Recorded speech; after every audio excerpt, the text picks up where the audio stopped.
अब हम बात कर लेते हैं अध्याय, अर्थात प्रश्न, सॉरी अध्याय तो हम चल ही रहा है हमारा एक। एक्सरसाइज कर लेते हैं हम 1.1 अर्थात प्रश्नावली 1.1। तो 1.1 का हम प्रश्न क्रमांक पहला देखने जा रहे हैं, क्वेश्चन 1 देखने जा रहे हैं। तो पहले का पहला है अर्थात 1 का ये फर्स्ट है क्वेश्चन, ये क्वेश्चन क्रमांक 1 का क्या है, फर्स्ट क्वेश्चन है। तो ऐसे 4 या 5 क्वेश्चन होंगे इसके, तो करेंगे हम। तो क्या बोल रहा है क्वेश्चन, तो प्रश्न क्रमांक पहले का पहला करने जा रहे हैं प्रश्नावली 1.1 का। तो निम्नलिखित संख्याओं को आभाज्य गुणनखंड के गुणनफल के रूप में व्यक्त करना है। तो हमें सिर्फ और आभाज्य गुणनखंड के गुणनफल के रूप में हमें क्या करना है, व्यक्त करना है बस। तो देखिएगा 140 का क्या निकालूंगा मैं, आभाज्य गुणनखंड निकालूंगा बस। तो 2 से भाग दिया 70 बार गया, 2 से भाग दिया 35 बार गया, 5 से भाग दिया 7 बार गया और 7 से भाग दिया 1 बार गया। अर्थात 140 के जो फैक्टर होंगे वो क्या होंगे, 2 × 2 × 5 × 7। तो 2 बार है तो 2 की पावर कितनी हो गई, 2, और 5 एक ही बार है इसलिए 7 भी एक ही बार है। तो हमने ये अभाज्य गुणनखंड के गुणनफल के रूप में यहाँ पर हमने व्यक्त कर दिया है। इनको अगर कैलकुलेट करोगे तो भी कितना आएगा, 140 आएगा। अब प्रश्न क्रमांक पहले का पहला हमने कंप्लीट कर लिया है। अब प्रश्न क्रमांक पहले का दूसरा देखना है, पहले का दूसरा देखना है। तो 156 की बात कर लेते हैं, 156 की बात कर लेते हैं भैया। 2 से कैलकुलेट करेंगे 78 बार, 2 से कैलकुलेट करेंगे 39 बार, 3 से कैलकुलेट करेंगे 13 बार और 13 से कैलकुलेट करेंगे 1 बार।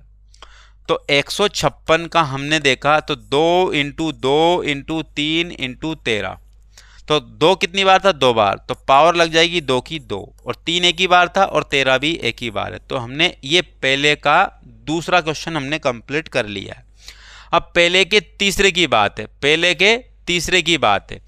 तो हम करेंगे 38-25 करेंगे, 38-25 को कैलकुलेट करेंगे हम। 5 से कैलकुलेट कर रहे हैं भैया, 2 से नहीं जाएगा क्योंकि पीछे जो है ना सम संख्या नहीं है, इसलिए 2 से नहीं जाएगा।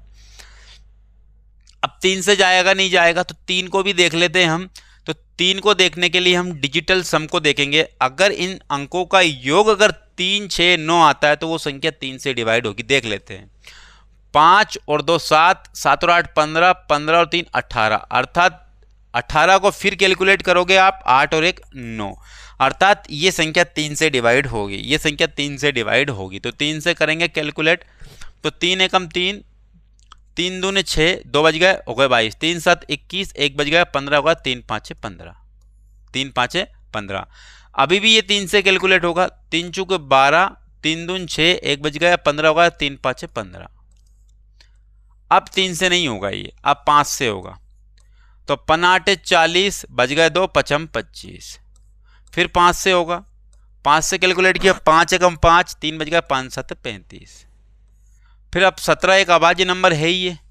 तो भैया हम देखेंगे 38-25 का जब फैक्टर किया हमने 3 × 3 × 5 × 5 × 17, 3 कितनी बार है, 2 बार, तो 3 की पावर 2, 5 कितनी बार है, 2 बार, तो 5 की पावर 2, और 17 एक ही बार है इसलिए 17 आ गया।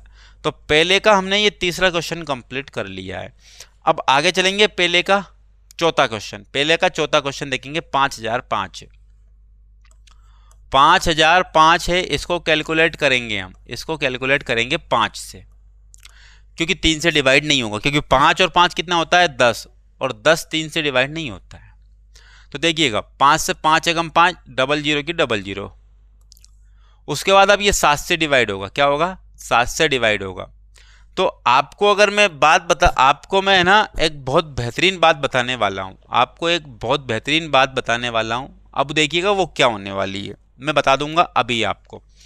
ये 7 से डिवाइड होगा और किसी से डिवाइड नहीं होगा, ये 7 से डिवाइड होगा और किसी से डिवाइड नहीं होगा, ये बोल रहा हूँ मैं। ऐसा क्यों, ये याद रखना है आपको, ऐसा क्यों ये याद रखना है आपको। 1001 बराबर होता है 7 × 11 × 13 के। ये 3 संख्याएं मिलकर के क्या बनाती है, 1001 बनाती है। ये आपको विशेष रूप से ध्यान रखना है। ये तीनों संख्याएं क्या है, आभाज्य संख्याएं हैं। तो अगर ये ध्यान रखोगे ना तो बड़ी आपको आसानी होगी हमें क्वेश्चन को सोल्व करने पर। तो 7 से डिवाइड करोगे तो देखते हैं कितना आता है, 143 आएगा। कितना आएगा, 143 आएगा। फिर उसके बाद 11 से डिवाइड करोगे क्योंकि 7 के बाद 11 आता है। देखो 7 के बाद कितना आता है, 11। देखो 7 से कैलकुलेट किया तो इन दोनों का क्या बचा, गुणा बचा भैया, मल्टीप्लाई बचा। अब 11 से करेंगे तो कितना बचेगा, 13 बचेगा। अब 13 से करेंगे तो कितना आएगा, 1 ही आएगा। तो यहाँ पर 5005, ये बात आपको ध्यान रखना है बस, ये बात 1001 बराबर होता है 7 × 11 × 13। लगातार अभाज्य संख्याएं हैं 7, 11, 13। लगातार अभाज्य संख्याएं हैं 7, 11, 13। इनका प्रोडक्ट अर्थात मल्टीप्लाई अर्थात गुणनखंड होता है 1001 का, ये गुणनखंड होता है। और 7, 11, 13 का गुणनफल होता है कितना, 1001। तो 5005, तो 5 × 7 × 11 × 13, ये इसका क्या हो गया, गुणनखंड हो चुका है। ये क्या हो गया, गुणनखंड हो चुका है। अब ये चौथे नंबर का क्वेश्चन था। अब 5वें नंबर क्वेश्चन की बात कर लेते हैं। ये 5वें नंबर का क्वेश्चन और बचा है, ये 5वें नंबर का क्वेश्चन और बचा है। और ये क्या है, ये लास्ट क्वेश्चन है। इसका क्या है, ये लास्ट क्वेश्चन है, मतलब पहले का 5वां क्वेश्चन, ये लास्ट क्वेश्चन है, ठीक है। अब हम बात कर लेते हैं क्या, 74 और 29। इसको आप ध्यान रखोगे कि 7429 इसके फैक्टर करने हैं। तो भैया ये है ना, स्टार्टिंग 17 से जाएगा। किससे जाएगा, 17 से जाएगा। स्टार्टिंग किससे जाएगा, 17 से जाएगा। तो 17 चुके 68, 17 चुके 68 बचेगा कितने, 6। और फिर होगा 62। तो 17 तिया 51, 17 तिया 51। तो अब कितने होगा, 17 तिया 51, 9 और 2 11, 11 हो गए। और यहाँ पर कितने हो गए, 19। और 17 साथे कितने हो गए, 19 हो गए। कितने हो गए, 19, 119। 17 साथे 119 होगा। 17 के बाद में एक, 17 के बाद में और क्या है, 17 के बाद में 19 आएगा। क्या आएगा, 19 अभाज्य संख्या आएगी। तो 19, तो 19 दूने कितने हो गए, 38 हो गए। 19 दूने कितने हो गए, 38। बच गया कितना यहाँ पर, 38। तो 5 बच गए और होगा कितने, 57। तो 19 दिया कितने होगा, 57। और 23 से ही कैलकुलेट करेंगे इसको, 23 एकम 23। तो आपने ये देखा 7429 का जो फैक्टर है वो क्या, गुणनखंड जो है वो कितना है, 17 × 19 × 23 ये होंगे। तो हमने प्रश्नावली 1.1 के पहले क्वेश्चनों के 5 क्वेश्चन हमने कर लिए हैं।